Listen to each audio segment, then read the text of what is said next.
Welcome, dear my all students, to Kemiya channel. കഴിഞ്ഞ ക്ലാസ്സിൽ higher secondary രണ്ടാം വർഷ വിദ്യാർത്ഥികളുടെ പാർട്ട് 2 കെമിസ്ട്രി ടെക്സ്റ്റിലെ ആദ്യത്തെ അധ്യായമായ ഹാലോ ആൽക്കെയിൻസ് ഹാലോ അമീൻസ് അതിൻ്റെ ക്ലാസിഫിക്കേഷൻ ഒന്നാം വിഭാഗം പഠിച്ചു കഴിഞ്ഞു. ഇനി നമുക്ക് അടുത്ത വിഭാഗത്തിലേക്ക് പോകാം. ഹാലജൻ ആറ്റങ്ങളുടെ എണ്ണം അനുസരിച്ചാണ് ഇനി നാം ഇവയെ ക്ലാസിഫൈ ചെയ്യുന്നത്. കഴിഞ്ഞ ക്ലാസ്സിൽ പഠിച്ച ഹാലോ ആൽക്കൈനുകളെല്ലാം മോണോ ഹാലോ ആൽക്കൈൻ എന്ന വിഭാഗത്തിലാണ് പെടുന്നത്. ഒരേ ഒരു ഹാലജൻ ആറ്റം മാത്രമുള്ള ഹാലജൻ ഡെറിവേറ്റീവ്സ് ഓഫ് ഹൈഡ്രോകാർബൺസ് ആണ് നാം കഴിഞ്ഞ ക്ലാസ്സിൽ പഠിച്ചത്. ഇനി നമുക്ക് 2, 3, 4 എന്നിങ്ങനെ ധാരാളം ഹാലജൻ ആറ്റങ്ങൾ അറ്റാച്ച് ചെയ്തു വരുന്ന ആൽക്കൈൻ വിഭാഗങ്ങൾ, ഹാലോ ആൽക്കൈൻ വിഭാഗങ്ങളാണ് പഠിക്കുവാൻ പോകുന്നത്. ഉദാഹരണമായി CH2Cl2, അതായത് കാർബണിന്റെ 4 വാലൻസികളിൽ 2 വാലൻസിയിൽ ഹൈഡ്രജനും അടുത്ത 2 വാലൻസിയിൽ ക്ലോറിനും. നമ്മൾ കഴിഞ്ഞ ക്ലാസ്സിൽ പഠിച്ചതായിരുന്നു. ഒരു ക്ലോറിൻ ആറ്റമുള്ള CH3Cl. ഇത് എവിടുന്ന ഉണ്ടായത്? CH4ലെ കാർബണിന്റെ 4 ഹൈഡ്രജൻ ആറ്റം വാലൻസിലുള്ള ഹൈഡ്രജൻ ആറ്റങ്ങളിൽ ഒരു ഹൈഡ്രജനെ നീക്കം ചെയ്തിട്ട് ക്ലോറിൻ കയറി. അപ്പോൾ ഹൈഡ്രജൻ നീക്കം ചെയ്യുമ്പോൾ 4 എന്നുള്ളത് എന്തായി തീരും? 3 ആയി തീരും. എന്നാൽ അടുത്തതിലാണെങ്കിൽ ആ 3 ഹൈഡ്രജനിൽ നിന്നും വീണ്ടും ഒരു ഹൈഡ്രജനെ റീപ്ലേസ് ചെയ്യുന്നു അടുത്ത ക്ലോറിൻ. അപ്പോൾ 3 എന്നുള്ളത് എന്തായി തീർന്നു? 2 ആയി തീർന്നു. ഇവിടെ ഇതിന്റെ ജനറൽ ഫോം നമ്മൾ പഠിച്ചത് ClH2n+2 എന്നാണ്. അടുത്തതിലേക്ക് വന്നപ്പോൾ ഈ ഹൈഡ്രജന്റെ ആദ്യ എണ്ണത്തിൽ നിന്നും ഒരു ഹൈഡ്രജൻ കുറയുന്നില്ലേ? 2n+2 ആണല്ലോ ഹൈഡ്രജൻ. ഹൈഡ്രജൻ ഒന്ന് കുറയുമ്പോൾ 2 - 1 എന്തായി തീരും? CnH2n+1 ആയി തീർന്നു. പിന്നെ ഹാലജൻ ആറ്റമാണ്, അതുകൊണ്ട് X എന്ന് ജനറൽ ഫോം കൊടുക്കാം ഹാലജന്റെ. അടുത്തതിലേക്ക് വരുമ്പോൾ വീണ്ടും ഒരു ഹൈഡ്രജൻ കുറയുന്നു, അതായത് മൈനസ് ഒരു 1 കൂടി ആഡ് ചെയ്യാം. +1 - 1 ആകുമ്പോൾ അത് 0 ആയി. അതായത് CnH2n പകരം ഒരു ഹാലജൻ ആഡ് ചെയ്യുന്നുണ്ട്. Therefore 2 ഹാലജൻ അടങ്ങിയ ഹാലോ ആൽക്കൈൻ വിഭാഗങ്ങളാണിവ. അതിന്റെ ജനറൽ ഫോം CnH2nX2 എന്നാകുന്നു. അതായത് ഇവയെല്ലാം ഡൈഹാലോ ആൽക്കൈൻസ് എന്ന് പറയും. ഇതിന്റെ കോമൺ നെയിം നമുക്ക് നോക്കാം. ഇതിന്റെ പേര് മീഥൈൻ എന്ന കോമ്പൗണ്ട് ആണ്. METHANE, methane is a compound, gaseous compound. അതിൽ നിന്നൊരു ഹൈഡ്രജൻ കുറഞ്ഞാണ് ക്ലോറിൻ കയറിയത്. അപ്പോൾ CH4 എന്നത് CH3 ആയി തീർന്നു. അതൊരു ബ്രോക്കൺ കോമ്പൗണ്ട് ആണ്, മുറിഞ്ഞ കോമ്പൗണ്ട്. അതിന് റാഡിക്കൽ എന്നാ പറയുന്നത്. അതിന് സ്റ്റെബിലിറ്റി ഇല്ല. അവ സ്റ്റേബിൾ ആകണമെങ്കിൽ അതുപോലെ മറ്റേതെങ്കിലും ഒരു റാഡിക്കലോ അയണോ കൂടി ചേരണം. അപ്പോൾ ഇവിടെ CH3 ഒരു കോമ്പൗണ്ട് അല്ല, it's A radical and we say it is methyl radical. അപ്പോൾ ഇത് മീഥൈൽ ക്ലോറൈഡ് എന്നായി തീർന്നു. ക്ലോറൈഡ് എന്ന റാഡിക്കൽ മീഥൈൽ റാഡിക്കൽ കൂടെ ചേർന്നു മീഥൈൽ ക്ലോറൈഡ് ആയി മാറി. പക്ഷെ അടുത്തതും കോമ്പൗണ്ട് അല്ലല്ലോ. അതിന്റെ പേര് മെത്തിലിൻ എന്നാകുന്നു. എന്തെന്നാകുന്നു? മെത്തിലിൻ. അപ്പോൾ പേരെന്തായി തീരും? മെത്തിലിൻ. METHYLENE, methylene. 2 ക്ലോറിൻ ചേർന്നത് കൊണ്ട് ഡൈക്ലോറൈഡ് എന്ന് കൊടുക്കുന്നു. അപ്പോൾ CH2Cl2 എന്നത് മെത്തിലിൻ ഡൈക്ലോറൈഡ് എന്നാകുന്നു. It is A dihalo alkyne. ഇനി ഇതിന്റെ IUPAC നെയിം നോക്കാം. It is A common name. 2 പേരുകളുണ്ടെന്ന് പറഞ്ഞു. ഒന്ന് ട്രിവിയൽ അഥവാ കോമൺ നെയിം, പിന്നെ മറ്റൊന്ന് IUPAC, international union of pure and applied chemistry. നമുക്കിത് 2 പേരുകളില്ലേ? വീട്ടിൽ ഒരു ചെല്ല പേരുണ്ട്, അച്ഛനും അമ്മയും നാട്ടുകാരും ഒക്കെ സ്നേഹപൂർവ്വം വിളിക്കുന്ന പേരുകളുണ്ട്. പക്ഷെ സ്കൂളിൽ അഥവാ ഒഫീഷ്യലായിട്ട് ഔദ്യോഗികമായി നമ്മളെ ആ പേരിലല്ലല്ലോ അറിയപ്പെടുന്നത്. അതുപോലുള്ളൊരു ഒഫീഷ്യൽ നെയിമാണ് ഇനി നമ്മൾ ഈ കോമ്പൗണ്ട് കൊടുക്കേണ്ടത്. IUPAC name. എന്താണ് അതിന്റെ IUPAC നെയിം? 2 ക്ലോറിൻ ചേർന്ന് വരുന്നത് കൊണ്ട് ഡൈ ക്ലോറോ, ഒരു കാർബൺ ആറ്റം വന്നാൽ റൂട്ട് വേർഡ് മെത്ത്, ANA. അപ്പോൾ അതിന്റെ കോമൺ നെയിമും IUPAC നെയിമും പഠിച്ചു. മെത്തിലിൻ ക്ലോറൈഡ് അല്ലെങ്കിൽ മെത്തിലിൻ ഡൈക്ലോറൈഡ്. അതിന്റെ IUPAC നെയിം എന്താകുന്നു? Dichloro methyl. ഇനി നമുക്ക് അടുത്ത ഒരു എക്സാമ്പിൾ കൂടി എടുക്കാം. CH3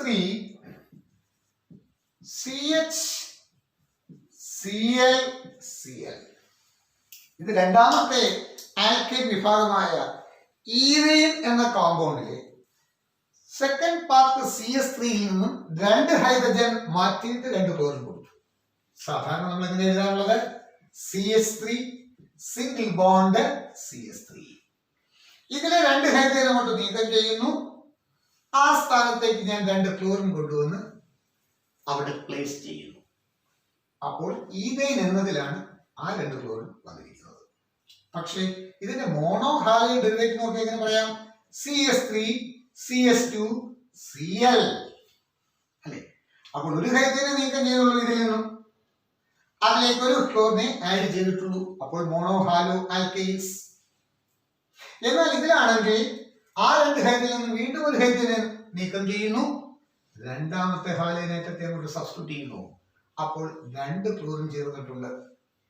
ഇതിന്റെ പേര് ഈഥൈൻ എന്നാണ്. ഇത് ഈഥൈൽ എന്ന റാഡിക്കലാണ്. അപ്പോൾ ഇതിന്റെ പേര് എത്തിലിഡിൻ എന്ന് പറയും. എന്ത് പറയും? എത്തിലിഡിൻ. ETHYLIDENE ethylidene dichloride. അപ്പോൾ എത്തിലിഡിൻ ഡൈക്ലോറൈഡ് എന്നാണ്. കഴിഞ്ഞിലേതായത് വന്നേ മെത്തിലിൻ ഡൈക്ലോറൈഡ്. മെത്തിലിഡിൻ അല്ലാതെ മെത്തിലിൻ. ഇതെന്താണ്? എത്തിലിഡിൻ ഡൈക്ലോറൈഡ്. ഇനി ഇതിന്റെ IUPAC നോക്കാം. ഒന്നിലധികം കാർബണാറ്റങ്ങൾ വന്നു കഴിയുമ്പോൾ നമുക്കിനി നമ്പർ സിസ്റ്റം ഉപയോഗിക്കാം. അതായത് കൂടുതൽ ഹാലജനാറ്റങ്ങൾ ഉള്ള കാർബണാറ്റത്തിനാണ് പ്രയോറിറ്റി അഥവാ പ്രാധാന്യം. ഇവിടെ കൂടുതൽ ഹാലജനാറ്റം ഏത് കാർബണാറ്റത്തിലാണ്? ശരിയല്ലേ? 1, 2 ക്ലോറിൻ ആറ്റങ്ങളുണ്ട് ഈ കാർബണാറ്റത്തിൽ. ഇതിൽ ക്ലോറിൻ ഇല്ല. കൂടുതൽ സബ്സ്റ്റിറ്റ്യൂവന്റ് ഉള്ള കാർബണാറ്റത്തിന് ഏറ്റവും ചെറിയ എണ്ണൽ സംഖ്യ നൽകുക. Minimum number 1. കൗണ്ടിങ് നമ്പറിലെ മിനിമം നമ്പർ ഏതാണ്? ഏറ്റവും ചെറിയ നമ്പർ 1 ആണ്. അപ്പൊ ഞാൻ എന്ത് ചെയ്തു? 1 കൊടുത്തു. തൊട്ടടുത്തതിന് 2 കൊടുത്തു. ഇതാണ് IUPAC റൂൾ. ഇനി നമുക്ക് പേര് കൊടുക്കുമ്പോൾ ഒന്നിൽ തന്നെയാണല്ലോ 2 ക്ലോറിനും. അപ്പോൾ 1,1 ഡൈക്ലോറോ എന്ന് എടുക്കാം. എങ്ങനെയാണ്? 1,1 ഡൈക്ലോറോ. 2 കാർബണാറ്റത്തിനുള്ള റൂട്ട് വേർഡ് എത്ത്, ഇടയ്ക്ക് സിംഗിൾ ബോണ്ട് ആയതിനാൽ ANA 1,1 ഡൈക്ലോറോ ഈഥൈൻ. അപ്പോൾ അതിന്റെ IUPAC മനസ്സിലായി. അപ്പൊ ഇവിടെ 1,1 ഡൈക്ലോറോ ചേർത്ത് എഴുതാം. അല്ലെങ്കിൽ ഇങ്ങനെയും പറയാം 1 ക്ലോറോ പിന്നെയും 1 ക്ലോറോ ഈഥൈൻ. അതിലും എളുപ്പമല്ലേ? 1,1 ഡൈക്ലോറോ ഈഥൈൻ. ഇത് തന്നെ മറ്റൊരു രൂപത്തിൽ എക്സിസ്റ്റ് ചെയ്യാം. നോക്കിക്കോളൂ. CH3 CH എന്നുള്ളതിന് പകരം ഞാൻ സ്പ്ലിറ്റ് ചെയ്ത് എഴുതുന്നു. CH2 Cl Cl. ശരിയല്ലേ? CH2 എന്നത് എത്തിലിൻ എന്നാണ് ആ കോമ്പൗണ്ട് പറയുന്നത്. നമ്മൾ സാധാരണ എഴുതുമ്പോൾ CH2 ഡബിൾ ബോണ്ട് CH2 എന്നാണ് എഴുതുന്നത്. എങ്ങനെ എഴുതുന്നത്? C2H4 എന്നൊക്കെ പറയും. അപ്പോൾ CH2 ഡബിൾ ബോണ്ട് CH2 ഇതിനെ എത്തിലിൻ എന്നാണ് പറയാറുള്ളത്. ഇതിലെ രണ്ടാമത്തെ ബോണ്ടായ പൈ ബോണ്ടാണ്. ആ പൈ ബോണ്ട് മുറിഞ്ഞു മാറിയിട്ട് അതിലേക്ക് ക്ലോറിൻ ആറ്റങ്ങൾ വന്നു ചേരുന്നു. അപ്പോൾ 2 ബോണ്ടിന്റെ ആവശ്യമുണ്ടോ? ഇല്ല. ഇനി ബാലൻസുകളെല്ലാം കൗണ്ട് ചെയ്ത് നോക്കി. 2, 1, 4. 2 കാർബൺ ആറ്റങ്ങൾക്കിടയിൽ ഒരു വരയുണ്ട്, അതിൽ ബോണ്ട്. 2, 1, 3. പിന്നെ ക്ലോറിൻ ആറ്റത്തെ ബന്ധിക്കാൻ വേണ്ടി 1. അപ്പോൾ 3, 1, 4. തിരിച്ച് 2, 1, 3. കാർബണിന്റെ കയ്യിലുള്ള 2 ഹൈഡ്രജൻ. കാർബൺ ആറ്റങ്ങൾക്കിടയിലുള്ള സിംഗിൾ ബോണ്ട്. അങ്ങനെ 2, 1, 3. പിന്നെ താഴോട്ടുള്ള ഒരു ബോണ്ട്. അപ്പോൾ 3, 1, 4. ഇവിടെ ആൾറെഡി രണ്ടും നാലുണ്ട്, രണ്ടെണ്ണം ഹൈഡ്രജൻ എടുത്തു, ഇവിടെ രണ്ടെണ്ണം ഹൈഡ്രജൻ എടുത്തു. പിന്നെ അവർക്കിടയിൽ തന്നെ ഡബിൾ ബോണ്ട് ഇല്ലേ, അപ്പൊ 2 + 2 4 കിട്ടി. ഇവിടെ 2 + 2 4 കൗണ്ട് ചെയ്യുന്നത് എങ്ങനെയാണ്? 1 2 ഇതിൽ 2 ഹൈഡ്രജൻ 3 4. അടുത്തത് 1 2 ഇതിൽ 2 ബോണ്ടുകൾ 3 4. അങ്ങനെ 4 വാലൻസി അവിടെ സാറ്റിസ്ഫൈഡ് ആണ്. ഇങ്ങനെ എത്തിലിലേക്ക് 2 ക്ലോറിൻ വന്നതുകൊണ്ട് അതിനെ എത്തിലിൻ ക്ലോറൈഡ് എന്നോ എത്തിലിൻ ഡൈക്ലോറൈഡ് എന്നോ എന്നൊക്കെ വിശേഷിപ്പിക്കാം. Ethylene ETHYLENE ethylene dichloride. ഇതിന്റെ IUPAC നെയിം കൊടുക്കുമ്പോൾ ഓരോ കാർബൺ ആറ്റങ്ങൾക്കും ഓരോ ഹാലജൻ ആറ്റങ്ങളുണ്ട് അല്ലേ? ഏതൊക്കെയാ? ആദ്യ കാർബണിൽ ക്ലോറിൻ, അടുത്ത കാർബണിൽ ക്ലോറിൻ. ക്ലോറിൻ ബന്ധിച്ചിട്ടുള്ള കാർബൺ ആറ്റങ്ങൾക്ക് നമുക്ക് നമ്പർ നൽകാം 1. തൊട്ടടുത്ത് 2, 2 പേർക്കും ക്ലോറിൻ കിട്ടും. അങ്ങനെയെങ്കിൽ നമുക്ക് പേരെങ്ങനെ പറയാം? 1 2 ഡൈക്ലോറോ. ഒന്നിലും രണ്ടിലും ഓരോ ക്ലോറിൻ ആറ്റങ്ങൾ. 2 കാർബൺ ആറ്റം അടങ്ങിയ ഹൈഡ്രോകാർബണിന്റെ റൂട്ട് വേർഡ് എത്ത് 1 2. ഇടയ്ക്കൊക്കെ സിംഗിൾ ബോണ്ട് ആയതുകൊണ്ട് ANE. therefore IUPAC name is 1 2 ഡൈക്ലോറോഈഥൈൻ. ഇവർ തമ്മിലുള്ള പ്രത്യേകത നമുക്ക് നോക്കാം. രണ്ടുപേരുടെയും കയ്യിൽ 2 കാർബൺ ആറ്റങ്ങൾ, ശരിയല്ലേ? ഹൈഡ്രജന്റെ എണ്ണം 3ഉം ഈ 1ഉം കൂടെ കൂട്ടി 4. 2 + 2 4 തന്നെ. 2 ക്ലോറിൻ. അപ്പോൾ ചുരുക്കി പറഞ്ഞ രണ്ടിലുമുള്ള ആറ്റങ്ങൾ ഒന്ന് തന്നെ C2H4 Cl2 എന്നാകുന്നു. അതായത് അവയുടെ മോളിക്കുലർ ഫോർമുല സെയിം ആണ്, പക്ഷെ കോമ്പൗണ്ട് 2 ആണ്. Properties are difference. അങ്ങനെയുള്ള ഒരു പ്രതിഭാസത്തിന് നിങ്ങൾ പേര് പഠിച്ചിട്ടുണ്ട്, 10th ക്ലാസ് മുതലേ പഠിച്ചിട്ടുണ്ട്. ഐസോമെറിസം എന്ന് പറയും. എന്തൊരു പറയും? ഐസോമെറിസം. ഇവിടെ എങ്ങനെയുള്ള ഐസോമെറിസമാണ്? രണ്ടുപേരുടെയും കയ്യിലുള്ള ആറ്റങ്ങൾ സെയിം തന്നെയാണ്. കാർബൺ 2ലും ഒരേപോലെ 2 എണ്ണം വീതം, ഹൈഡ്രജൻ 4 എണ്ണം ഇതിൽ, അതിലും 4 എണ്ണം. ഹാലജൻ അതായത് ക്ലോറിൻ 2, അവിടെയും ക്ലോറിൻ 2. Molecular formula same. പിന്നെ എന്തിലാണ് വ്യത്യാസം? Position of halogen. ഹാലജന്റെ പൊസിഷൻ ആണ് വ്യത്യാസം. എന്താ സാർ? ആദ്യ കാർബണിൽ 2 ഹാലജനും ആ കാർബണിൽ തന്നെയാണ്. ഇവിടെ അങ്ങനെയല്ല. ഹാലജൻ ഓരോന്നും അടുത്തടുത്തുള്ള കാർബൺ ആറ്റങ്ങളിലേക്ക് പോയി. ഇത് 2 ഹാലജനും ഒരാൾക്ക് അവകാശപ്പെട്ടത്. അതിലാണെങ്കിൽ കാർബൺ ആറ്റങ്ങൾ ഓരോന്ന് വീതം അവകാശം സ്ഥാപിച്ചിരിക്കുന്നു. അപ്പോൾ ഹാലജന്റെ പൊസിഷനാണ് വ്യത്യാസമെങ്കിൽ ഇത്തരം ഐസോമെറിസത്തിന് പറയുന്ന പേര് പൊസിഷണൽ അഥവാ പൊസിഷൻ ഐസോമെറിസം എന്ന് പറയും. Isomerism is due to the difference in position of substituent. സബ്സ്റ്റിറ്റ്യൂവന്റിന്റെ പൊസിഷന്റെ വ്യത്യാസം കൊണ്ടുണ്ടാകുന്ന ഐസോമെറിസമാണ് എന്ത്? Position isomerism. അപ്പൊ ഇത് രണ്ടും പൊസിഷൻ ഐസോമർ അല്ലേ?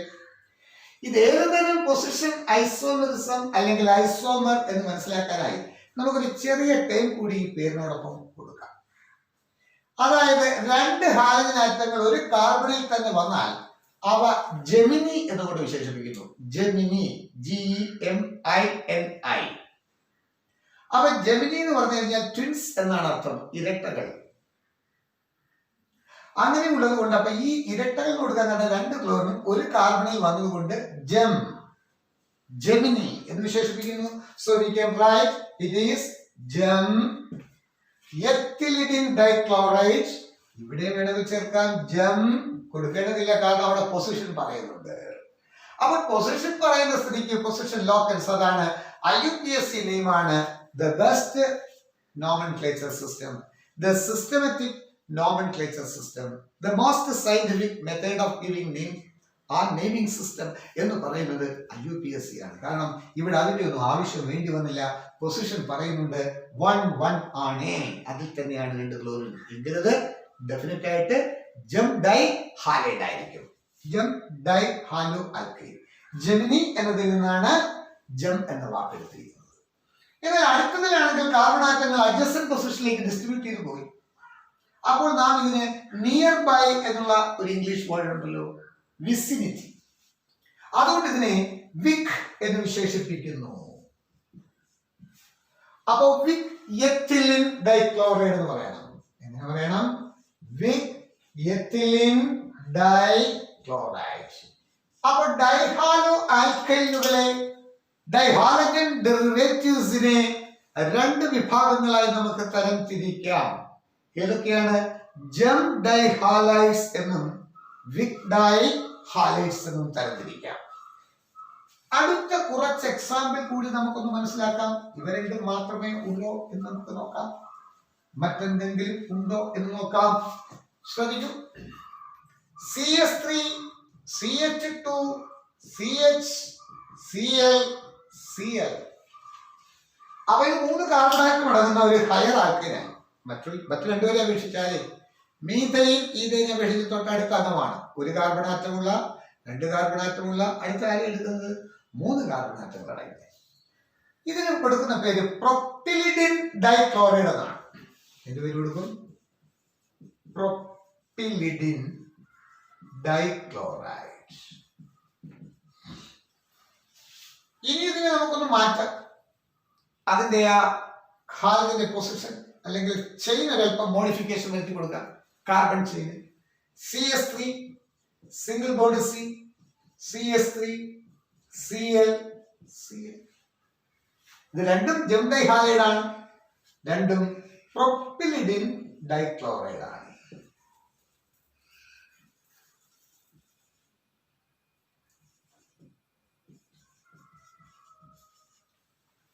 രണ്ടിന്റെ പേരൊന്നല്ലേ? രണ്ടും രണ്ടല്ലേ? 2 വ്യത്യസ്ത വ്യക്തികൾക്ക് ഒരേ പേരാണെങ്കിൽ ആളുകളിൽ കൺഫ്യൂഷൻ ഉണ്ടാകില്ലേ? അപ്പൊ അങ്ങനെ ആകുമ്പോൾ അവരെ വേർതിരിച്ച് മനസ്സിലാക്കാനായിട്ട് നമുക്ക് എന്ത് ചെയ്യാം? അവരുടെ പേരിന്റെ ഇനിഷ്യൽ ചേർത്ത് പിടിക്കാം. രസമെന്നോ എന്നതുപോലെ ഇവിടെ നമുക്ക് ഒരു ഇനിഷ്യൽ കൊടുക്കാം. ജമ്മും ഡൈയും, ജമ്മും വിക്ക് ഉപയോഗിക്കാൻ സാധിക്കില്ല. വൈ? ബിക്കോസ് ഇത് രണ്ടും ജമ്മാണ്. എന്തുകൊണ്ട്? ഒരു കാർബണിൽ തന്നെ 2 ഹാലജൻ. ഇവിടെയും ഒരു കാർബണിൽ തന്നെയാണ് 2 ഹാലജൻ.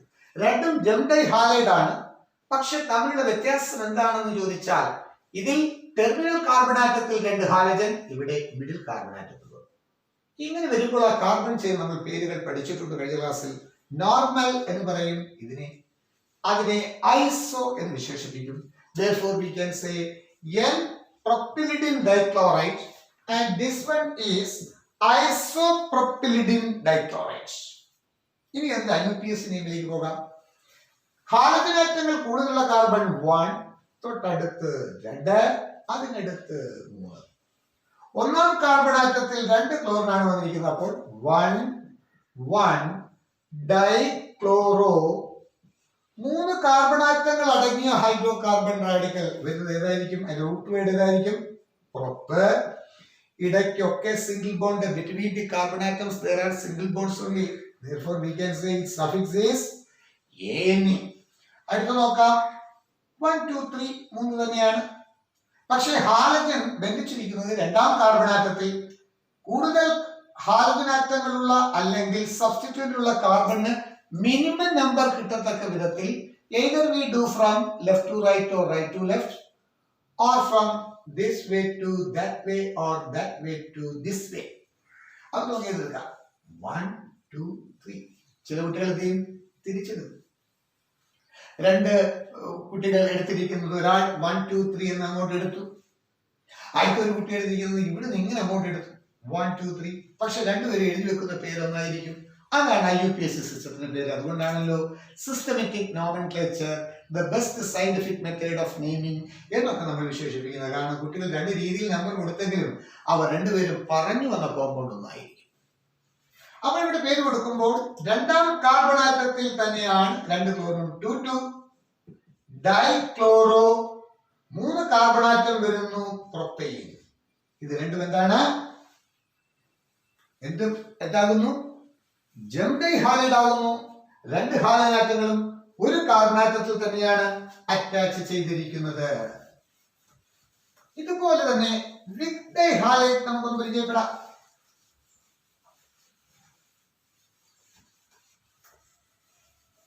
Vicinity VICINITY. വിസിനിറ്റി സമീപം. ജെമിനി ഇരട്ടകൾ 2 പേർ ഒന്നിൽ തന്നെ നിൽക്കുന്നു. ജെമിനി ജെമിനിയുടെ ജെം എടുക്കും, വിസിനിറ്റിയുടെ VIC എന്ന വാക്കെടുത്താൽ മതിയാകും. ഇനി നമുക്ക് വിക്ക് അല്ലെങ്കിൽ വിസിനിറ്റി എന്ന് വിശേഷിപ്പിക്കാം. അതിനെ എടുക്കുന്നു. കഴിഞ്ഞതിലെ അതേ റാഡിക്കൽ തന്നെയാണ് ഇതിൽ വരുന്നത്. CS3, CH, CS2 3 കാർബൺ ആറ്റങ്ങൾ ഉൾക്കൊള്ളുന്ന ഒരു ഹൈഡ്രോ കാർബൺ റാഡിക്കൽ ആണല്ലോ. ഇതും എന്ത് തന്നെയാണ്? പ്രൊപ്പിലിഡിൻ എന്ന് തന്നെയാണ് പറയുന്നത്. പ്രൊപ്പിലിഡിൻ ഡൈക്ലോറൈഡ്. കഴിഞ്ഞ നമ്മൾ എന്താ പറഞ്ഞേ? പ്രൊപ്പിലിഡിൻ ഡൈക്ലോറൈഡ്. പക്ഷെ അത് എന്താകുന്നു? ജെം പ്രൊപ്പിലിഡിൻ ഡൈക്ലോറൈഡ് ആകുന്നു. എന്നാൽ ഇത് ഏതാകുന്നു? വിക് അഥവാ വിസിനിറ്റി പ്രൊപ്പിലിഡിൻ ഡൈക്ലോറൈഡ്. പക്ഷെ കഴിഞ്ഞ ജെമ്മിന് പേര് കൊടുത്തപ്പോൾ 2,2 ഡൈക്ലോറോ പ്രൊപ്പൈൻ എന്നല്ലേ വന്നത്? കുറച്ചുകൂടെ നമ്മൾ കണ്ടേ ഉള്ളൂ. എന്നാൽ ഇതിൽ കൊടുക്കുമ്പോൾ നമ്മൾ നമ്പറിംഗ് കൊടുക്കണം. 1, 2, 3. തിരിച്ചിങ്ങോട്ട് എടുക്കരുത്. എന്തുകൊണ്ട്? തിരിച്ചാണ് നമ്പർ നമ്മൾ നൽകുന്നതെങ്കിൽ ഇതിനായിരിക്കും 2 കിട്ടുന്നത്. മിനിമം നമ്പർ ഹാലജൻ ബന്ധിച്ചതിന് കിട്ടണം എന്നാണല്ലേ നിയമം. അപ്പോൾ 1 ആണോ മിനിമം, 2 ആണോ മിനിമം? 1 അല്ലേ? ഇക്കാരണത്താൽ ഏറ്റവും ചെറിയ എണ്ണൽ സംഖ്യ കിട്ടത്തക്ക ഡയറക്ഷനിൽ വേണം കൊടുക്കാൻ. അപ്പോൾ ഇതാണ് അതിന്റെ കറക്റ്റ് ഡയറക്ഷൻ. 1, 2, 3. തിരിച്ചു വന്നാൽ 1, 2, 3 എന്നായി തീരും. Therefore, right way of numbering is in this way.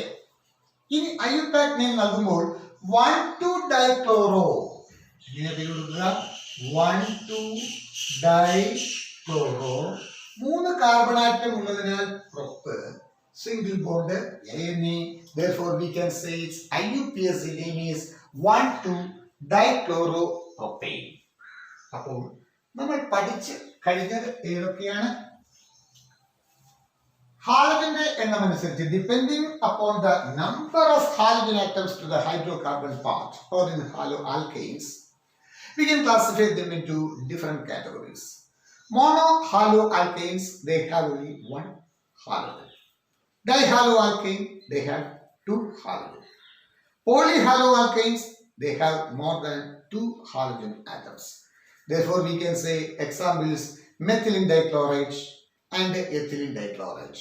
Ethylene and also ethylene dichloride. Here we already studied the propylene dichloride and their positional isomers gem or gemini and vicinity or dihalides.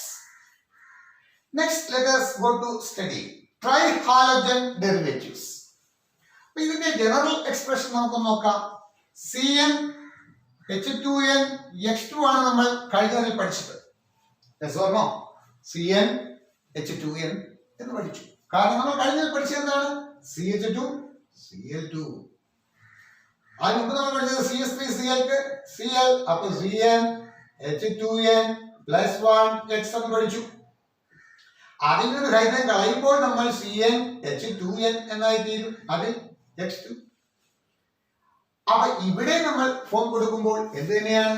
CnH2n X2. കാരണം നമ്മൾ പഠിച്ചു നിർത്തിയത് ഡൈഹാലോജൻ derivatives ആകും. ഇനി ട്രൈഹാലോജൻ ഡെറിവേറ്റീവ്സിലേക്ക് പോകാം. CHCl3 നിങ്ങൾ കേട്ടിട്ടുണ്ട്. Chloroform എന്ന് പറയും. എന്താണ് അതിന്റെ കോമൺ നെയിം? ക്ലോറോഫോം. ആദ്യകാലങ്ങളിലൊക്കെ, ഇപ്പോഴല്ല, ഇപ്പോൾ ഹാലോത്തെയിൻ എന്നതാണ് ഉപയോഗിക്കുന്നത്. ആദ്യകാലങ്ങളിൽ ഉപയോഗിച്ചുകൊണ്ടിരുന്ന ഒരു അനസ്തെറ്റിക് മെഡിസിൻ ആകുന്നു ഏത്? ക്ലോറോഫോം. ക്ലോറോഫോമിന്റെ IUPAC നോക്കാം. 1, 1, 1. കാരണം ഒരു കാർബണിൽ തന്നെയാണ് 3 ക്ലോറിൻ. ഈ കാർബൺ എന്ന് പറയുമ്പോൾ കാർബണിന് 4 വാലൻസ് മനസ്സിൽ കാണണം. 1 ഹൈഡ്രജൻ, ബാക്കി 3 എണ്ണം ക്ലോറിൻ. അപ്പോൾ ആ കാർബണിലല്ലേ 3 ക്ലോറിൻ. അപ്പോൾ പൊസിഷൻ നമുക്ക് 1 എന്നല്ലേ കൊടുക്കാൻ പറ്റൂ. ആദ്യം ഒരു കാർബണേ ഉള്ളൂവെങ്കിൽ നമ്മൾ അതിനെ 1 ആയിട്ട് കരുതണം. 1, 1, 1. അപ്പൊ 3 എണ്ണം വന്നു. ട്രൈക്ലോറോ. ഒരു കാർബൺ ആറ്റം വന്നാൽ എന്ത് പറയും? മീഥൈൻ. അപ്പൊ ക്ലോറോഫോമിന്റെ IUPAC നെയിം പഠിച്ചു. ഇതുപോലെ അടുത്തതിന് നമുക്ക് പേര് പറയാം. CHI3 അയോഡോഫോം എന്ന് പറയും. എന്ത് പേര് പറയും? അയോഡോഫോം. ആന്റിസെപ്റ്റിക് ആയിട്ട് ഉപയോഗിക്കുന്നു. മുറിവ് ഉണക്കാനൊക്കെ സഹായിക്കുന്ന ഒന്നാണ്. അതായത് യെല്ലോ കളറിൽ കാണുന്ന ഒരു തരം ഓയിൻമെന്റ് പോലിരിക്കും, കുഴമ്പ് പോലിരിക്കും. അതാണ് മുറിവിൽ തേക്കുന്നത്. അതിന് അയോഡോഫോം എന്ന് പറയും. ഈ അയോഡോഫോമിന്റെ IUPAC നെയിം പറയുമ്പോൾ പറഞ്ഞതുപോലെ തന്നെ പറയാം. കാരണം ക്ലോറിന് പകരം അയഡിനാണ് വന്നിരിക്കുന്നത്.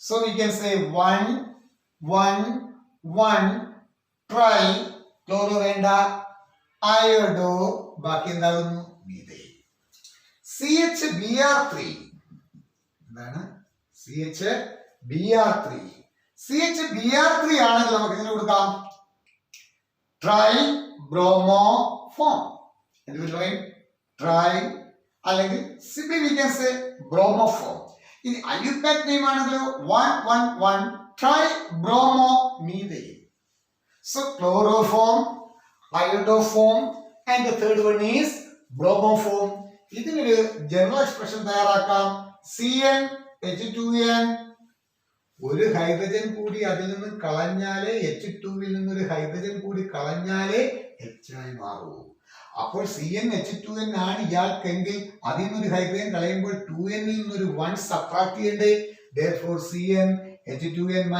1 പകരം ഹാലൈൻ എത്രണ്ണം വരും X3 CnH2n - 1 X3 എന്നാകുന്നു അവയുടെ ജനറൽ ഫോർമുല അഥവാ ജനറൽ എക്സ്പ്രഷൻ ഇനി മറ്റൊരു ട്രൈ ഹാലോ ഡെറിവേറ്റീവ്സിനെ നമുക്കൊന്ന് പരിചയപ്പെടാം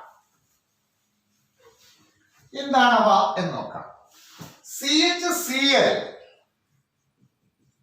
ഡബിൾ ബോണ്ട് CCl അതായത് നമ്മൾ എഴുതുമ്പോൾ CHCl ഡബിൾ ബോണ്ട് CCl ഇങ്ങനെ കൊടുക്കാം അപ്പോൾ വാലൻസ് ബോധം ഉണ്ടാകും കൗണ്ട് ചെയ്ത് നോക്കിയാൽ വാലൻസ് 1 2 3 4 1 2 3 4 CHCl ഈ സിയും എച്ചും സിയിലും കൂടെ ചേർത്ത് ഇവിടെ എഴുതി CCl2 ഒരു കാർബൺ 2 ക്ലോറിൻ അങ്ങനെയാണ് നമ്മൾ കൊടുത്തിരിക്കുന്നത് ഞാൻ ഓരോന്നും വ്യക്തമായി വാലൻസ് പറയുന്നത് പല കുട്ടികൾക്ക് ഓർഗാനിക് കെമിസ്ട്രി വളരെ ഡിഫിക്കൽട്ട് ആയിട്ട് തോന്നാറുണ്ട് അതിന് കാരണം മോളിക്കുലർ സ്ട്രക്ചറിലേക്ക് അതിന്റെ വാലൻസി ബോധം ഗ്രൂപ്പുകൾ എങ്ങനെ അറേഞ്ച് ചെയ്തിരിക്കുന്നു ഗ്രൂപ്പിന്റെ പൊസിഷൻ ഇതൊക്കെ നമുക്ക് വ്യക്തമായി ധാരണയുണ്ടെങ്കിൽ മാത്രമേ ഓർഗാനിക് കെമിസ്ട്രി പഠിക്കാനുള്ള താല്പര്യം കൂടും റിയാക്ഷൻസ് മനസ്സിലാക്കാനുള്ള താല്പര്യം കൂടും ആയതിനാൽ നമ്മൾ ഓരോന്നും പഠിച്ചു പോകുമ്പോഴും അതിന്റെ വാലൻസി ബോധം കൂടി നിങ്ങൾക്ക് കൂടുതൽ എന്ത് ചെയ്യുന്നു ഞാൻ പറഞ്ഞു തന്നു പോകുന്നതിന്റെ കാരണം അതാണ് അപ്പോൾ നിങ്ങൾക്ക് വളരെ സിമ്പിളായിട്ട് സബ്ജക്റ്റ് തോന്നുകയും നിങ്ങൾക്ക് റിയാക്ഷൻസോ ഓർഗാനിക് കെമിസ്ട്രി ഏത് ഭാഗം വന്നാലും നിങ്ങൾക്കത് സ്വയം കൈകാര്യം ചെയ്യാനുള്ള ഒരു കേപ്പബിലിറ്റി നിങ്ങൾ ഉണ്ടാകണം അതും കൂടി ഉദ്ദേശിച്ചാണ് ഞാൻ ഇത്തരത്തിലൊരൊന്നും എടുത്ത് വ്യക്തമായി പറഞ്ഞു പോകുന്നത് CHCl ഡബിൾ ബോണ്ട് CCl2 എന്നുള്ളതിന് വെസ്ട്രോൾ എന്നാണ് പറയുന്നത് ഇത് പറയും വെസ്ട്രോൾ വസ്ത്രങ്ങളിലെ കറകളൊക്കെ നീക്കം ചെയ്യാൻ ഡ്രൈ ക്ലീനിങ് ഷോപ്പിലൊക്കെ ആൾക്കാർ ഉപയോഗിക്കും ചില കറകൾ സോപ്പ് കൊണ്ടൊന്നും പോകാത്തവരുണ്ട് അപ്പൊ അത്തരം കറകളൊക്കെ നീക്കം ചെയ്യാൻ ഇത് ഉപയോഗിക്കാറുണ്ട് പോയിസൺ ആണ് സൂക്ഷിച്ച് ഹാൻഡിൽ ചെയ്യണം അപ്പൊ CHCl ഡബിൾ ബോണ്ട് CCl2 വെസ്ട്രോൾ ഇതിന്റെ IUPAC നെയിം നമുക്ക് നോക്കാം അല്ലാതെ നമുക്കൊരു കോമൺ നെയിം പറയാം വെസ്ട്രോൾ എന്നുള്ളത് കൊമേഴ്ഷ്യൽ നെയിമാണ് കച്ചവടക്കാര് വിൽക്കുവാനായി ഉപയോഗിക്കുന്നതാണ് നമുക്ക് ഇതിന്റെ ഒരു കോമൺ നെയിം പറഞ്ഞു നോക്കാം ഇത് വന്നിരിക്കുന്നത് എത്തിലിൻ അല്ലേ ഡബിൾ ബോണ്ട് വരുന്നില്ല എത്തിലിൻ ഗ്രൂപ്പ് ആണല്ലോ CH2 ഡബിൾ ബോണ്ട് CH2 അവിടെ അല്ലേ ഹൈഡ്രജൻ ഉണ്ടാകണമെന്നില്ല C double bond C position ഉണ്ടോ നോക്കുക ഉണ്ടല്ലോ C ഉണ്ട് ഡബിൾ ബോണ്ട് ഉണ്ട് C ഉണ്ട് അപ്പോൾ അത് എത്തിലാണല്ലോ എത്ര ക്ലോറിൻ കയറിയ എത്തിലിൻ 3 ക്ലോറിൻ കയറിയ ethylene therefore we can say ട്രൈക്ലോറോഎത്തിലിൻ എന്താണ് അതിന്റെ പേര് ട്രൈക്ലോറോഎത്തിലിൻ ഇനി നമുക്ക് അതിന്റെ IUPAC നെയിം നോക്കാം കൂടുതൽ ഹാലജൻ ആറ്റങ്ങൾ ഉള്ള കാർബൺ ഇവിടെ രണ്ട് കാര്യങ്ങളാണ് ഈ കോമ്പൗണ്ടിൽ കാണുന്നത് ഒന്ന് സബ്സ്റ്റിറ്റ്യൂവന്റും ഉണ്ട് ഡബിൾ ബോണ്ടും ഉണ്ട്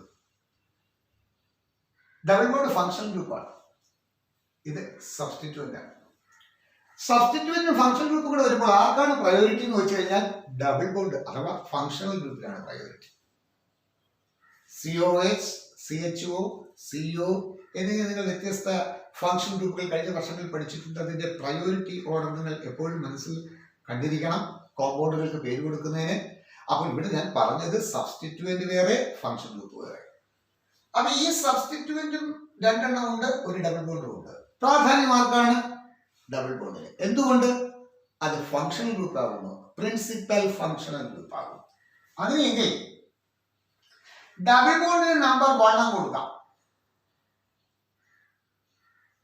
അപ്പോ അതിൽ തന്നെ ക്ലോറിൻ ഉണ്ട് അപ്പൊ ഇവിടെ നമുക്കൊരു കാര്യമുണ്ട് കൂടുതൽ ഹാലജനാറ്റം ഉള്ളതിനും പരിഗണന കൊടുക്കാം ഡബിൾ ബോണ്ടിനും പരിഗണന കൊടുക്കാം അല്ലേ പണ്ടൊക്കെ പറയത്തില്ലേ രോഗി ഇച്ഛിച്ചതും വൈദ്യൻ കൽപ്പിച്ചതും ഒന്നും എന്നു പറഞ്ഞാൽ നമ്മുടെ ഉദ്ദേശം ഡബിൾ ബോണ്ടിന് കൊടുക്കണം എന്നുള്ളതാണ്. പക്ഷെ അവിടെ തന്നെ ആരുണ്ട്? രണ്ട് ക്ലോറിനുണ്ട്. പക്ഷെ ഇവിടെ കൊടുക്കാത്ത എന്താണ്? അവിടെ ഒരു ഹാലജനേ ഉള്ളൂ. ഇക്കാരണത്താൽ ഞാൻ 1 എന്ന മിനിമം നമ്പർ അവിടെ കൊടുക്കുന്നു, തൊട്ടടുത്ത് 2 എന്ന് കൊടുക്കുന്നു. 1 1 2 എന്നല്ലേ കൊടുക്കേണ്ട പൊസിഷൻ.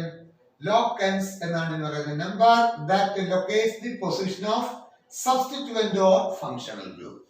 സബ്സ്റ്റിറ്റ്യൂന്റുകളെയോ ഫങ്ഷണൽ ഗ്രൂപ്പുകളെയോ ലൊക്കേറ്റ് ചെയ്യുവാൻ സ്ഥാനം കാണുന്നതിനായിട്ട് കൊടുക്കുന്ന നമ്പറുകൾക്ക്, സംഖ്യകൾക്ക് പറയുന്ന പേരാണ് ലോക്കൻസ്. LOCANTS ലോക്കൻസ്. അപ്പൊ ഇവിടെ ലോക്കൻസ് ഏതൊക്കെയാണ്? 1 1 2 1 1 2 എത്ര ക്ലോറിൻ? 3 ക്ലോറിൻ. ട്രൈക്ലോറോ. ഇനി നമ്മൾ റൂട്ട് വേർഡ് എടുക്കുമ്പോൾ എത്ത് തന്നെയാണ്, കാരണം 2 കാർബൺ ആറ്റം. 2 കാർബൺ ആറ്റത്തിന്റെ റൂട്ട് വേർഡ് ഏതാണ്? എത്ത്. പക്ഷെ സഫിക്സിൽ വ്യത്യാസമുണ്ട്. ഡബിൾ ബോണ്ട് ആണ്. ഡബിൾ ബോണ്ടിന്റെ സഫിക്സ് എന്താകുന്നു? ENE ആകുന്നു. കാരണം അതിന്റെ ഫാമിലി ഏതാ? ആൽക്കീൻസ്. ALKENES. നമ്മൾ കുറച്ച് മുമ്പ് വരെ ANE ആണ് എടുത്തുകൊണ്ടിരുന്നത്. അത് ആൽക്കീൻസ് ആയതിനാൽ, കാരണം കാർബൺ ആറ്റങ്ങൾക്കിടയിൽ സിംഗിൾ ബോണ്ട് മാത്രമേ ഉള്ളൂ. അപ്പോൾ 1 1 2 ട്രൈക്ലോറോ എത്തീൻ എന്ന് കിട്ടി. അതായത് ട്രൈക്ലോറോ എത്തിൽ നിന്ന് കൊടുത്തു. എന്നാൽ അടുത്ത നമുക്കൊന്ന് എടുക്കാം. Cl2.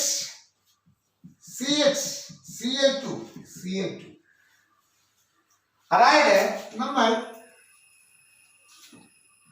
CH 2 chlorine single bond, CH 2 chlorine. കുറച്ചുകൂടി ആ രൂപത്തിൽ എഴുതുകയാണെങ്കിൽ CC ഒരു ഹൈഡ്രജൻ, ക്ലോറിൻ, വീണ്ടും ഒരു ക്ലോറിൻ, ഇവിടെ ഒരു ഹൈഡ്രജൻ, ക്ലോറിൻ. ബാലൻസ് എങ്ങനെയായാലും കറക്റ്റ് ആണ്. അതായത് ഈ അഡീഷണൽ ബോണ്ട് സ്പ്ലിറ്റ് ചെയ്തു, വീണ്ടും 2 ക്ലോറിനെ അപ്പുറവും ഇപ്പുറവുമായിട്ട് ചേർത്തു. 2 കാർബൺ ആറ്റങ്ങളായിട്ട്. ബാലൻസ് കറക്റ്റ് അല്ലേ? 1 2 3 4 1 2 3 4. ഇവിടെ ഇതിന്റെ പേര് വെസ്ട്രോൺ എന്നാണ് പറയുന്നത്. ഓൾ അല്ല, ഓൺ. ഇതും നേരത്തെ പറഞ്ഞ അതേ ഉപയോഗം തന്നെയാണ്. ഇതാണ് ഡ്രൈ ക്ലീനിങ് പർപ്പസിന് ഉപയോഗിക്കാം. നല്ല സോൾവെന്റുകളാണ് ഇവ. മിക്കവാറുമുള്ള പദാർത്ഥങ്ങളെ ലയിപ്പിക്കുന്നത്, അഴുക്കുകളെ ലയിപ്പിക്കുന്നു. അതുകൊണ്ട് ഡ്രൈ ക്ലീനിങ് ആയിട്ട് ഉപയോഗിക്കും. വെസ്ട്രോൺ. ഇതിന്റെ പേര് ടെട്രാക്ലോറോ. ടെട്രൈക്ലോറോ എന്നല്ലേ ഇവിടുത്തെ, കാരണം 4 ക്ലോറിനില്ലേ? 2 2 4 ഉണ്ട്. 4 വരുമ്പോൾ ടെട്രാ എന്നല്ലേ കൊടുക്കേണ്ടത്? ടെട്രാക്ലോറോ. പറഞ്ഞോളൂ. ടെട്രാക്ലോറോ അസറ്റിൻ തന്നെയല്ലേ അത്? ബോണ്ടിലെന്ന് വെച്ചാൽ റാഡിക്കൽ അത് തന്നെയല്ലേ? കാരണം CH ഇവിടെ എത്തിൽ വന്നു, CH ഇതിലേക്ക് ഡബിൾ ബോണ്ട് C വന്നു, അപ്പൊ എത്തിൽ റാഡി. ഇവിടെ CH ട്രിപ്പിൾ ബോണ്ട് CHന്റെ ആയതുകൊണ്ടാണ് ആ ബോണ്ടുകൾ അതിനെ നീക്കം ചെയ്തിട്ടാണ് അവിടെ ക്ലോറിൻ കയറിയത്. അപ്പോൾ നമ്മൾ അതിനെ കോമൺ നെയിം സിസ്റ്റത്തിൽ അസറ്റിൻ എന്നാണ് പറയുന്നത്. ഈ കോമൺ നെയിം സിസ്റ്റം സയന്റിഫിക് വേ അല്ല, സിസ്റ്റമാറ്റിക് അല്ല. പിന്നെ നമുക്ക് എന്ത് സ്വീകരിക്കാം? IUPAC നോക്കാം. ഇവിടെ നമ്മൾ നമ്പർ നൽകുമ്പോൾ 2 പേർക്കും കൊടുക്കാം. ഇതിനും 1 കൊടുക്കാം, ഇതിനും 1 കൊടുക്കാം. മിനിമം നമ്പർ ഒരു സമയം ഒരാൾക്കല്ലേ കൊടുക്കാൻ പറ്റൂ. എന്നിട്ട് ആ ദിശയിൽ നമ്പർ അടുത്ത് നൽകിപ്പോകണം. അപ്പോൾ നമുക്ക് ഏതെടുക്കാം? ഇഷ്ടമുള്ളത് സ്വീകരിക്കാം. 1 2. ഒന്നാം കാർബൺ ആറ്റത്തിൽ 2 ക്ലോറിൻ, 1 1. പിന്നെ 2ൽ തന്നെ 2 എണ്ണം, 2 2. ഡൈക്ലോറോ. 2 കാർബൺ ആറ്റം വന്നാൽ റൂട്ട് വെടിയെത്ത്. ഇടയ്ക്കൊക്കെ സിംഗിൾ ബോണ്ട് ANE. 1 1 2 2. ഡൈ എന്നാണിത്. Dichloro ethyne. ഇവയെ ട്രൈഹാലജൻ ഡെറിവേറ്റീവ്സ് എന്ന് വിശേഷിപ്പിക്കും. അടുത്തത് ടെട്രാഹാലജൻ ഡെറിവേറ്റീവ്സ്.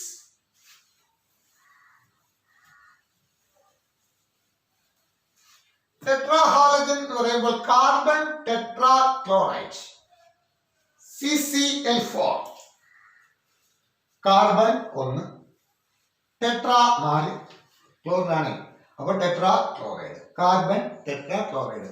അതായത് ഇതിന്റെ IUPAC എടുക്കുകയാണെങ്കിൽ 1 1 1 1. എത്ര ഉണ്ട്? അപ്പൊ ഇവിടെ നോക്കുക. ടെട്രാ, ക്ലോറോ, ഒരു കാർബൺ ആറ്റം ഉള്ളത് കൊണ്ട് മെത്ത്, മീഥൈൻ എന്ന് പറയും. മീഥൈൻ എന്ന് പറയും. അപ്പോൾ കാർബൺ ടെട്രാക്ലോറൈഡ് 1 1 1 ടെട്രാക്ലോറോ മീഥൈൻ എന്നാകുന്നു ഇതിന്റെ IUPAC നെയിം. ഇതിനെ പൈറീൻ എന്നൊക്കെ വിശേഷിപ്പിക്കുന്നുണ്ട്. Fire extinguisher. എന്താകുന്നു? Fire extinguisher. അതായത് തീ അണയ്ക്കുന്നതിന് ഒക്കെയാണ് നമ്മൾ ഇത് ഉപയോഗിക്കുന്നത്. അതുകൊണ്ട് ഫയർ എക്സ്റ്റിംഗ്വിഷ് ചെയ്യാനായി എടുക്കുന്ന കെമിക്കൽ സബ്സ്റ്റൻസ് ആ അർത്ഥത്തിൽ PYRENE പൈറീൻ എന്ന് പേര് കൊടുക്കുന്നു. കാർബൺ ടെട്രാ ക്ലോറൈഡ് 111 4 1 കൊടുക്കണം. ഒരു പൊസിഷൻ തന്നെയാണ്. 4 ക്ലോറിൻ വരുന്നു. ടെട്രാ ക്ലോറോ മീഥെയിൻ എന്നാകും. ഇതിന്റെ ജനറൽ എക്സ്പ്രഷൻ തയ്യാറാക്കാം. CnH2n നമ്മൾ കഴിഞ്ഞ എടുത്തു. H2n -1. അപ്പൊ ഇനി ഇവിടെ കൊടുക്കാം. H2n -2 എത്ര ഹാലജൻ? X4 ആയി തീർന്നു. Tetra halo derivative. എന്താണിത്? Tetra halogen derivatives. അപ്പോൾ നമ്മൾ ഇത് പഠിച്ചതൊക്കെയാണ്. Depending upon the number of halogen atoms we can classify them into mono haloalkanes, dihaloalkanes, tri tetra, that is generally polyhaloalkanes, and their general expression, examples, and also we learned common name and IUPAC names. Okay, that's all, dear my all students. Chemia channel നിങ്ങൾ റെഗുലറായി കാണുക. Organic കെമിസ്ട്രിയിൽ നിങ്ങളുടെ വിഷമങ്ങൾ വർഷങ്ങളായി അധ്യാപനം ചെയ്ത അനുഭവ സമ്പത്തുള്ള ഞങ്ങൾക്കറിയാം. അതിൻ്റെ ബുദ്ധിമുട്ടുകൾ അത് ഞങ്ങൾ കണ്ടുകൊണ്ട് തന്നെയാണ് ഈ ചാനലിൽ കെമിസ്ട്രിയുടെ ക്ലാസ്സുകൾ നൽകിപ്പോരുന്നത്. സിസ്റ്റമാറ്റിക് ആയിട്ട് നമ്മൾ പഠിച്ചു പോകണം. നമ്മൾ +2 കഴിഞ്ഞിട്ട് ഇനി കോമ്പറ്റേറ്റീവ് എക്സാമിനേഷനൊക്കെ പല ട്രെയിനിങ് സെന്ററിൽ പോകുമ്പോഴും നമുക്ക് റെഗുലർ ക്ലാസ്സിൽ നിന്നും +2 തലത്തിൽ നിന്നും അതിൻ്റെ കോൺസെപ്റ്റുകൾ, വസ്തുതകൾ ഒന്നും വ്യക്തമായ ധാരണയില്ലാതെ പഠിച്ചുകൊണ്ട് പോയാൽ നാം ക്ലാസ് മുറികളിൽ നിന്ന് വല്ലാതെ വിമിഷ്ടപ്പെടുകയും ഒരു വളരെ ബോറായി തോന്നുന്ന പ്രതിഭാസമായി പഠനം മാറുകയും ചെയ്യും. മാത്രവുമല്ല, പ്രയാസമേറിയ ചോദ്യങ്ങൾക്ക് മുന്നിൽ നാം വളരെയധികം മാനസികമായ വിഷമങ്ങൾ നേരിടേണ്ടി വരും. അത് മാത്രവുമല്ല, നമുക്ക് വരുന്ന കാര്യങ്ങൾ വ്യക്തമായി ഉൾക്കൊണ്ട് പഠിച്ചു പോകണമെന്നുണ്ടെങ്കിൽ കഴിഞ്ഞ കാര്യങ്ങളിൽ നല്ല ധാരണ ഉണ്ടാകണ്ടേ. അതുകൊണ്ട് ചാടി കയറിയുള്ള പഠനവും ഒരു ചാപ്റ്ററിന്റെ അങ്ങിങ്ങായി തൊട്ടും തൊടാതെയുള്ള പഠനവും ഒക്കെ നമുക്ക് വളരെയധികം എന്തുണ്ടാക്കും? ശാസ്ത്ര വിഷയങ്ങൾ അങ്ങോട്ട് കൈകാര്യം ചെയ്യുന്നതിൽ ധാരാളം ബുദ്ധിമുട്ടുകൾ നേരിടും. അത് നമ്മുടെ മാർക്കിനെ സാരമായി ബാധിക്കും. അത് നമ്മുടെ റെഗുലർ എക്സാമിനെ മാത്രമല്ല, നമ്മുടെ മനസ്സിൽ എന്തെങ്കിലും ഒരു സ്വപ്നമുണ്ടെങ്കിൽ അത് സാക്ഷാത്കരിക്കുവാൻ ഉതകുന്ന പ്രവേശന പരീക്ഷകൾ അതൊക്കെ എഴുതി നമുക്ക് സ്കോർ നല്ലത് നേടുവാനായിട്ട് ബുദ്ധിമുട്ടായിത്തീരും. ആയതിനാൽ ഒരു ചാപ്റ്റർ പഠിച്ചു പോകുമ്പോൾ നമ്മൾ ആ ചാപ്റ്ററിൽ ടെക്സ്റ്റ് ബുക്കിൽ അവരെങ്ങനെ തന്നിട്ടുണ്ടോ അതിൻ്റെ ഓർഡറിൽ പഠിച്ചു പോകണം. പിന്നെ കുറച്ച് കാര്യങ്ങൾ നമ്മൾ അഡ്വാൻസ് ആയിട്ട് അഡീഷണൽ ആയിട്ട് നോക്കി വെക്കണം. കാരണം ഒരുപക്ഷെ ചോദ്യം പ്രയാസകരമായി കടന്നു വന്നേക്കാം. ഇക്കഴിഞ്ഞ നീറ്റ് എക്സാം എന്ന് പറയുന്നത് നടത്തിയ പരീക്ഷകളുടെ കൂട്ടത്തിൽ ഏറ്റവും എളുപ്പമായ പ്രവേശന പരീക്ഷയായിരുന്നു. എനിക്ക് തോന്നുന്നത് കൊറോണ അല്ലെങ്കിൽ ഈ പാൻഡമിക് കണ്ടീഷൻ കൊണ്ടൊക്കെ ആകാം എന്ന് കരുതി വരും വർഷങ്ങളിൽ നീറ്റ് ഇത്രയധികം ഈസി ആകണം എന്നില്ല. കാരണം മെഡിക്കൽ കോളേജുകളിലേക്ക് അങ്ങനെയുള്ള അതിസമർത്ഥമായ മേഖലകളിലേക്ക് സമർത്ഥരായ വ്യക്തികളെ തിരഞ്ഞെടുക്കാനാണ്. സാമർഥ്യം കുറഞ്ഞവരെ കൊണ്ട് നാടിന് പ്രയോജനമില്ല, രാജ്യത്തിന് പ്രയോജനമില്ല. ആയതിനാൽ വരുന്ന പരീക്ഷയെ നമുക്ക് ആ രീതിയിൽ തന്നെ വളരെ ഗൗരവമായി കാണണം. അതുകൊണ്ട് തന്നെയാണ് ഞാൻ പറയുന്നത്, റെഗുലറായി ഈ ചാനൽ നിങ്ങൾ കാണുകയാണെങ്കിൽ, കാണുക മാത്രമല്ല കേൾക്കുക മാത്രമല്ല, കേൾക്കുന്നു, കാണുന്നു, ബോർഡിൽ എഴുതിയിരുന്ന കാര്യങ്ങൾ ഓരോന്നും നിങ്ങൾ അതേ സമയം തന്നെ സൈമൾട്ടേനിയസ് ആക്ഷൻ പേപ്പറിൽ കുറിച്ചു കൊണ്ടുപോകണം. കുറിച്ചെടുക്കുന്ന കാര്യങ്ങൾ ടെക്സ്റ്റ് ബുക്ക് ഓപ്പൺ ചെയ്തിട്ട് രണ്ടും കൂടി താരതമ്യം ചെയ്യണം. അല്ലാതെ ഒരു നോട്ട് കിട്ടിക്കഴിഞ്ഞാൽ ദാറ്റ് ഈസ് ഓക്കെ എന്നുള്ള അതല്ല. നിങ്ങൾ റിസർച്ച് ചെയ്യുകയാണ്, ഇൻവെസ്റ്റിഗേഷൻ നടത്തുകയാണ്, കാര്യകാരണങ്ങൾ കണ്ടെത്തുകയാണ്, വസ്തുതകൾ നിങ്ങൾ വിശകലനം ചെയ്യുകയാണ്. നിങ്ങൾ വിദ്യാർത്ഥികളാണ്, കാണാപ്പാഠം പഠിക്കേണ്ടതാണ്, പരീക്ഷകൾ ഞങ്ങളെ എങ്ങനെ എഴുതിപ്പിക്കേണ്ടതാണ്, ഞങ്ങൾ അങ്ങനെ ഒരു ജീവികളാണ്, അതിനൊന്നും നിങ്ങൾ ധരിക്കേണ്ടതില്ല. നിങ്ങൾ അന്വേഷകരാണ്. ഈ മേഖലയിൽ എത്ര അന്വേഷകരുണ്ട്? പോലീസ് വിഭാഗത്തിൽ, എത്ര വിഭാഗങ്ങളിൽ ഡോക്ടർമാർ സർജറിക്ക് മുമ്പ് അവർ ശരിക്കും പഠിക്കും, അഡ്വക്കേറ്റ്സ് കേസിനെ കുറിച്ച് അവർ ശരിക്കും പഠിക്കുന്നു. അപ്പം നമ്മൾ അത്തരത്തിലുള്ള ഒരു വിഭാഗത്തിൽ തന്നെയാണ്. നിങ്ങൾ വിദ്യാർത്ഥികൾ, കൊച്ചുകുട്ടികൾ എന്നുള്ള രീതിയിൽ നിങ്ങൾ കൊച്ചുകുട്ടികളാണ്, അങ്ങനൊന്നുമല്ല. നിങ്ങൾക്കൊരു ഡ്യൂട്ടി ഉണ്ട്, കർത്തവ്യമുണ്ട്. നിങ്ങളുടെ മുന്നിലുള്ള കാര്യങ്ങൾ നിങ്ങൾ ചെയ്യുന്നു, അന്വേഷിക്കുന്നു, പഠനം നടത്തുന്നു, വിശകലനം ചെയ്യുന്നു. അതിനെക്കുറിച്ച് നിങ്ങളുടെ തലച്ചോറിലേക്ക് നിങ്ങളുടേതായിട്ടുള്ള ചില കോൺസെപ്റ്റുകൾ വരും. അങ്ങനെ കോൺസെപ്റ്റുകൾ ഉണ്ടായിട്ടാണ് നമുക്ക് നിരവധി ശാസ്ത്രജ്ഞന്മാർ, വിദഗ്ധരായ ഡോക്ടേഴ്സ്, അഡ്വക്കേറ്റ്സ്, നിരവധി ഒഫീഷ്യൽസ് നമുക്ക് ചുറ്റുമുള്ളത്. അപ്പൊ ഇത്തരം കാര്യങ്ങളൊന്നും നിങ്ങൾ വിട്ടുപോകരുത്. വസ്തുതകളെ നിരത്തി ഓർഡർഫുള്ളായി പഠിക്കുക, സിസ്റ്റമാറ്റിക് ആയിട്ട് പഠിക്കുക. ഒരു ചാപ്റ്റർ ക്രമത്തിൽ കൊണ്ടുപോകണം. കുറച്ചവിടുന്ന് പഠിച്ചു. അങ്ങനെ വരുമ്പോൾ ഡൈജസ്റ്റ് ചെയ്യാതെ നമ്മുടെ സെറിബ്രത്തിൽ ഇതൊന്നും നിൽക്കില്ല. തൽഫലമായി ഇതൊരു വലിയൊരു ബോറായി തീരുകയും നമ്മൾ പഠനത്തിൽ നിന്ന് പിറകോട്ട് പോവുകയും ചെയ്യും. Okay dear my all students, വളരെ ഉന്മേഷവാന്മാരായിട്ട് നിങ്ങൾക്കെല്ലാം നല്ല കഴിവുകളുണ്ട്. ഈ തലമുറയിലെ കുട്ടികൾക്ക് നല്ല തലച്ചോറാണ്, ഗ്രാസ്പിംഗ് കപ്പാസിറ്റി ഉണ്ട്, അതുപോലെ അനലിറ്റിക്കൽ എബിലിറ്റി ഉണ്ട്, എല്ലാവിധ സെൻസും ദൈവം തന്നിട്ടുണ്ട്. അപ്പോൾ നമ്മളത് കംപ്ലീറ്റ് യൂസ് ചെയ്യണം. നിങ്ങൾക്ക് നന്നായി പഠിക്കുവാനുള്ള നല്ല ശേഷി ദൈവം നിങ്ങൾക്ക് തരട്ടെ. റെഗുലറായി ചാനൽ കാണുകയും സബ്സ്ക്രൈബ് ചെയ്യുക, ലൈക്ക് ചെയ്യുക. നിങ്ങൾക്ക് എന്തെങ്കിലും സംശയങ്ങൾ എപ്പോഴായിക്കോട്ടെ, ആ സംശയം നിങ്ങൾ കമന്റ് ബോക്സിൽ കുറിക്കുക. തീർച്ചയായിട്ടും അതിൻ്റെ മറുപടി ഞാൻ നൽകുന്നതായിരിക്കും. Okay dear my all students.